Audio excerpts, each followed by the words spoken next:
Olá, seja bem-vinda à leitura do livro A Biologia da Crença, o poder da consciência sobre a matéria e os milagres, de Bruce Lipton. Hoje a leitura vai ser um pouquinho longa, esse primeiro tópico é curtinho, então eu vou ler o segundo também, por isso vai ser um pouquinho mais longo, tá bom? Mas vai valer a pena. A mente subconsciente. Estou chamando, mas ninguém responde. Enquanto a natureza imaginativa da mente consciente evoca imagens de um fantasma na máquina, entre aspas, a mente subconsciente não dispõe desse recurso. Ela funciona mais ou menos como um jukebox, aquela máquina que tocava música antigamente, carregado com programas de comportamento prontos para serem utilizados toda vez que um sinal do ambiente pressiona a tecla correta. Se não gostamos de determinada música, adianta reclamar da máquina? Em minha época da faculdade, cheguei a ver muitos alunos embriagados reclamar e chutar jukeboxes nos bares, porque não estavam contentes com a programação musical. Da mesma maneira, devemos nos conscientizar de que não adianta gritar ou reclamar quando a mente consciente não consegue mudar nossos padrões programados de comportamento. Quando nos convencemos de que táticas desse tipo não funcionam, deixamos de lutar com a mente subconsciente e procuramos técnicas mais científicas para reprogramá-la. Do contrário, estaremos apenas chutando a máquina na esperança de que ela mude a programação. No entanto, não é fácil aceitar que não podemos guerrear contra nosso subconsciente, pois um dos conceitos que a maioria de nós adquiriu na infância é de que, abre aspas, o poder da vontade é maior que tudo, fecha aspas. Por isso, lutamos tanto contra a nossa programação subconsciente, mas as células são obrigadas a seguir as ordens dessa programação. Essa guerra entre o livre-arbítrio consciente e o programa subconsciente pode resultar em sérios problemas neurológicos. Para mim, um bom motivo para não entrarmos nesse tipo de batalha é aquele mostrado no filme Shine, baseado em uma história real. O pianista australiano David Halford desafia seu pai ao decidir ir para Londres estudar música. O pai, um sobrevivente do Holocausto, programou a mente subconsciente de seu filho com a crença de que o mundo é perigoso e que enfrentá-lo poderia ameaçar sua vida. Insistiu que o filho só estaria seguro se permanecesse próximo de sua família. Apesar de toda a programação do pai, Halford tinha certeza de que era um grande pianista e que tinha de se libertar da família para realizar seu sonho. Em Londres, trocou uma peça muito difícil, abre aspas, o terceiro concerto de Rachmaninoff, fecha aspas, em uma competição. O filme mostra o conflito entre a mente consciente do rapaz tentando obter sucesso e sua mente subconsciente, dizendo-lhe que estar visível e ser internacionalmente reconhecido poderia trazer riscos à sua vida. Durante o concerto, enquanto Halford sua em bicas e toca desesperadamente o piano, sua mente consciente luta para manter o controle. Porém, seu subconsciente, com medo de que ele vença a competição, tenta assumir o controle do corpo. Ele se mantém firme até a última nota, mas desmaia logo depois, exaurido pela batalha. Quando volta a si, paga um alto preço por sua vitória, entre aspas, a insanidade mental. A maioria de nós vive em constante luta com a mente subconsciente, tentando modificar a programação recebida na infância. Basta pensar nas inúmeras tentativas fracassadas de conseguir um bom emprego, ou no tempo em que permanecemos trabalhando e vivendo em lugares que detestamos, simplesmente porque não, abre aspas, merecemos coisa melhor, fecha aspas. Alguns métodos para suprimir os comportamentos destrutivos são drogas e terapia. Mas já existem novos procedimentos que podem mudar nossa programação sem a necessidade de luta, entre aspas, com os registros subconscientes. São técnicas baseadas nas descobertas da física quântica que reúnem energia e pensamento. Na verdade, trata-se de modalidades de tratamento que podem ser chamadas de psicologia da energia, um ramo novo da biologia. Olha só. Não seria mais fácil se fôssemos programados desde o início para utilizar plenamente nosso potencial genético e criativo? Com certeza seria. Não seria muito melhor nos tornarmos pais e mães conscientes e permitirmos aos nossos filhos fazer o mesmo? Com certeza seria. Assim, a programação não seria necessária e poderíamos fazer deste planeta um lugar muito mais feliz e pacífico. Desde o princípio, concepção e gravidez conscientes. Todos já ouvimos a expressão, abre aspas, quando você era bem pequenininho e ainda estava na barriga da mamãe, fecha aspas. A frase mostra a felicidade de pais que realmente desejam ter um filho e também resume as pesquisas genéticas mais recentes que mostram que os pais devem se preparar meses antes de conceber um filho. A consciência e a intenção podem produzir um bebê mais inteligente, saudável e feliz. As pesquisas revelam que os pais agem como engenheiros genéticos dos filhos, bem antes da concepção. Nos estágios finais da maturação do óvulo e do espermatozoide, um processo chamado impressão genômica regula a atividade dos grupos específicos de genes que irão moldar a personalidade da criança que será concebida.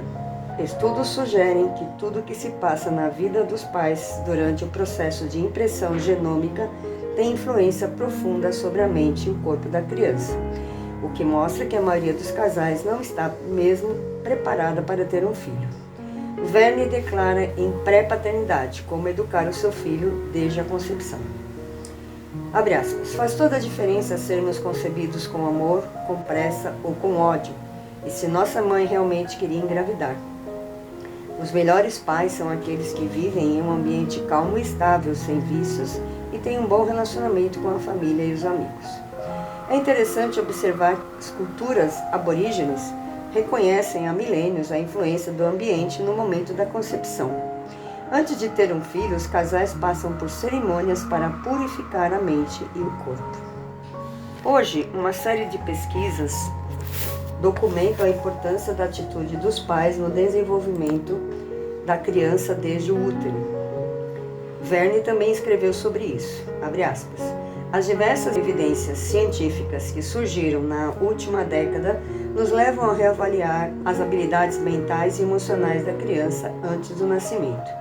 Os estudos mostram que acordadas ou dormindo, elas, entre parênteses as crianças, estão constantemente sintonizadas com as ações, os pensamentos e os sentimentos da mãe. Desde o instante da concepção, a experiência no útero molda o cérebro, estabelece o tipo de personalidade, temperamento e capacidade de pensar do indivíduo. Mas quero enfatizar que a nova biologia não é um retorno ao passado, quando se culpava as mães por todos os problemas infantis que a medicina ainda não compreendia, como esquizofrenia ou autismo. Mães e pais estão juntos no momento da concepção e durante a gravidez, mesmo que apenas a mulher esteja carregando a criança, tudo que o pai faz afeta profundamente a mãe, que por sua vez afeta o desenvolvimento do filho. Por exemplo, se o pai abandona a mãe e ela fica com medo de não ter meios para sobreviver, isso afeta profundamente a interação entre ela e o bebê. Da mesma maneira, fatores sociais como falta de emprego, de moradia, problemas de saúde ou as intermináveis guerras que obrigam os pais a se ausentar e servir o exército podem afetar os pais e, consequentemente, o desenvolvimento do filho. A base da paternidade consciente é que tanto mães quanto pais têm as mesmas responsabilidades em termos de saúde, inteligência e felicidade dos filhos. Claro, não podemos culpar a nós mesmos ou a nossos pais pelos problemas em nossa vida, nem na vida de nossos filhos. A ciência se concentrou tanto no conceito de determinismo genético que hoje não temos consciência da influência das crenças em nossas vidas. E o mais importante, de como nosso comportamento e atitudes programam a vida de nossos descendentes. A maioria dos obstetras ainda desconhece a importância desses fatores no desenvolvimento de um bebê. Aprendem na faculdade que o desenvolvimento fetal é mecanicamente controlado pelos genes, sem maiores contribuições por parte da mãe. Por isso, preocupam-se apenas com alguns aspectos básicos. Ela se alimenta bem? Toma vitaminas? Faz exercício com frequência? o único aspecto levado em consideração é a provisão de nutrientes para o feto geneticamente programado que vai nascer. A criança em desenvolvimento precisa, porém, de muito mais que os nutrientes do sangue da mãe.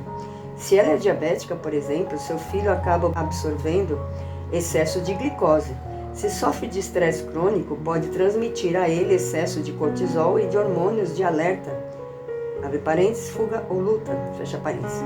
Há muitas pesquisas sendo realizadas hoje sobre o assunto.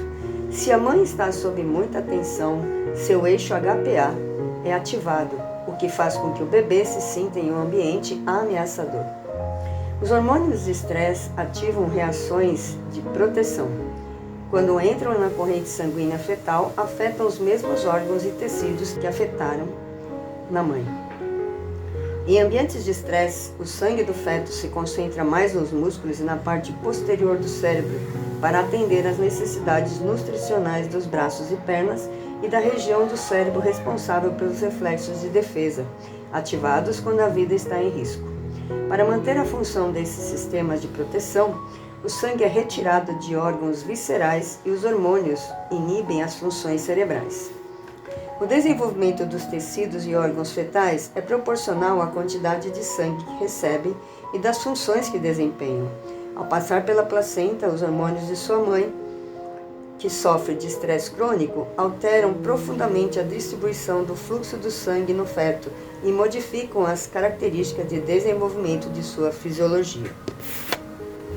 Na Universidade de Melbourne, Marilyn Wintour desenvolveu uma pesquisa sobre fêmeas de carneiro grávidas, que são fisiologicamente semelhantes a humanos, e descobriu que a exposição pré-natal ao cortisol pode elevar a pressão sanguínea. Os níveis de cortisol no feto desempenham um papel importante ao regular o desenvolvimento dos mecanismos de filtragem dos rins chamados néfros. As células dos néfros estão envolvidas no processo de equilíbrio dos níveis de sal no corpo e, portanto, são importantes para o controle da pressão sanguínea.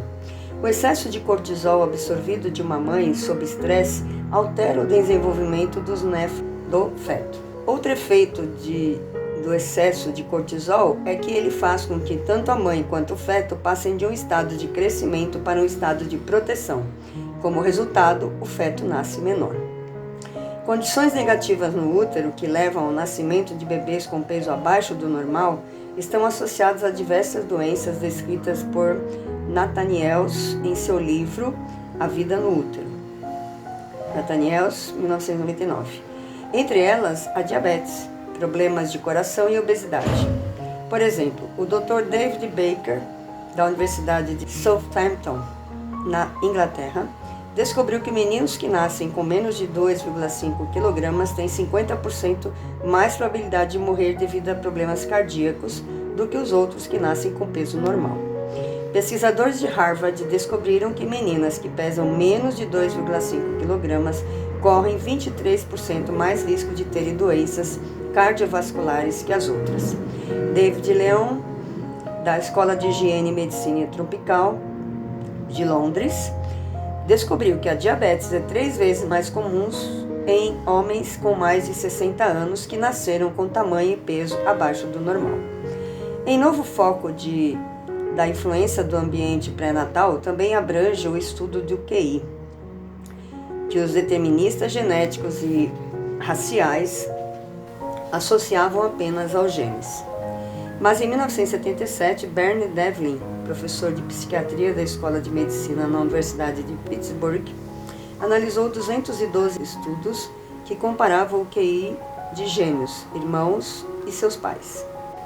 Concluiu que os genes são responsáveis por apenas 48% dos fatores de desenvolvimento do QI, e quando se soma a isso os efeitos da união dos genes materno e paternos, os componentes da inteligência herdados diminuem ainda mais, chegando a uma média de 35%.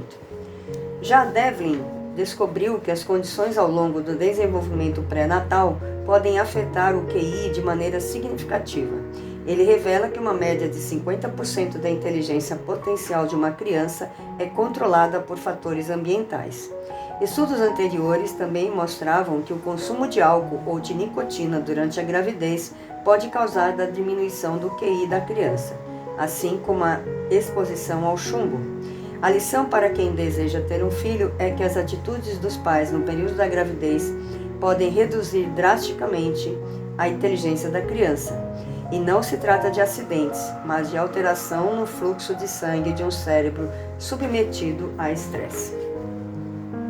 Em minhas palestras sobre paternidade consciente, eu cito pesquisas e mostro um vídeo de uma organização italiana, a Associazione Nazionale di Educazione Prenatale, a Associação Nacional de Educação Prenatal, que ilustra o relacionamento interdependente entre os pais e seus filhos ainda não nascidos.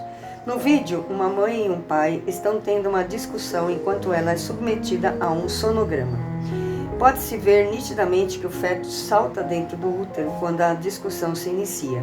Contorce o corpo como se estivesse para saltar de um trampolim no momento em que a discussão se torna mais agressiva e também quando alguém quebra um copo. O poder da tecnologia moderna, por meio de um sonograma, ajuda a desbancar o mito de que as crianças ainda não nascidas não são organismos sofisticados o suficiente para reagir a qualquer coisa que não seja seu ambiente nutricional. E terminamos. Bem longo esse tema, esse tópico, mas terminamos. Não se esqueçam de deixar a sua contribuição para a sugestão de um livro. Nós estamos terminando este.